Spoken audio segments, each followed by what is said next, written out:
What are you, as far as running your bumper? What are you running? So I run lighter than 18-inch. It's got an Royal Herrera quad back system. The interior's front been redone. Not redone. You can get a hold of it from Easy Pete Interiors. Throw a shout out to those guys. They make amazing work.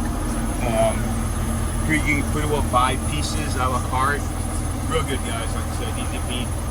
Tim over there is a great guy. All the interior stuff that I've done to myself, actually, just odds and ends that I've done in here, but it's pretty well. Me and my son put it all together. All the lights, I got a little over 300 plus lights on it. Oh wow, okay. We did all the drilling ourselves, the wiring ourselves. Kind of glass lenses. I'm a Texas truck, so I'm heavily influenced by West Coast. I love a West Coast look, so my truck is deeply West Coast rooted style truck. Okay. How long have you been hauling cars? 30 years. 30 years. Going on 31. You first generation this or second? First generation car hauler, yeah. My dad had a gravel truck business for many, many years, and I just wanted to do something different. And a buddy of mine had some little car lots, and he started, and then it took off from there. 31 years later, I drove for a couple, 2 or 3 different companies throughout the system, throughout the years, and finally bought my own truck, and here we are. So how many miles does this truck have on This it? truck here's got 836,000 miles. It's 2017. And you put all those miles on it? I put all. No, I take that. I bought this truck 3 years ago. So when I bought it, it had 400,000 and some small change. Okay, so you put close to $500,000. You'll put half a mil on it? Yeah, Okay. pretty much. Have you had to rebuild the truck since you bought I it? put a head. Cummins are kind of bad about ISX engines, about their heads. So I did have to put a head on it about a year and a half, 2 years ago. They pretty well solved the problem, but it's getting up in age and miles, so it's a matter of not if, but when it's going to be time for an imprint, because it's just part of the game, you know? Yeah, it's fair. Is this truck deleted or no? Excuse me? Is it deleted? No. It's not deleted? No. So I was noticing as far as like your cap on your sleeper isn't chopped like this one per se. Yeah, so that's 2 different styles that they pretty well come out with. Mine, they call ours a bubble top, and this is a chop top. So the biggest difference is, of course, you lose like about, I think it's like 8-9 inches or so, maybe a little more than that. It's more so for hauling trucks and stuff like that. So just to get your height down to legal limits and stuff. Yeah. I live and run in Texas, so the height is not really a big requirement for us as far as, I shouldn't say requirement, it's just easier to run around Texas because there's no low bridges and stuff in the there is in the inner cities and stuff, but you can get around them. Not like you run to the East Coast, everything out there is, you have to be 13.8, you know? Yeah. You will get yourself in a bind somewhere. If you could change anything about your trucking history, would you like recommend car hauling, or would you wish you would have done something else, or do you love car hauling? I love car hauling. That's one thing about car haulers. I've had the opportunity to train a handful of guys, more than a handful of guys in my time in my career hauling cars, and you either like it or you don't, you know. Maybe out of a group of, I'd say 5 guys, maybe 2 will take to it, you know. Yeah. So do you have a fleet of trucks, or is this your one truck? I have one truck. It's more than enough for me.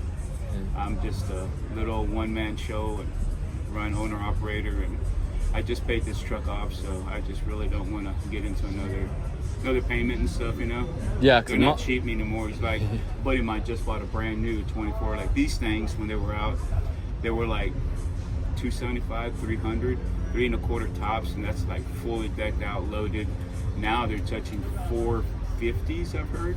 Yeah, I was just talking to one guy. He said he's like $485,000 into his truck. Yeah, that's wild. That's crazy, bro.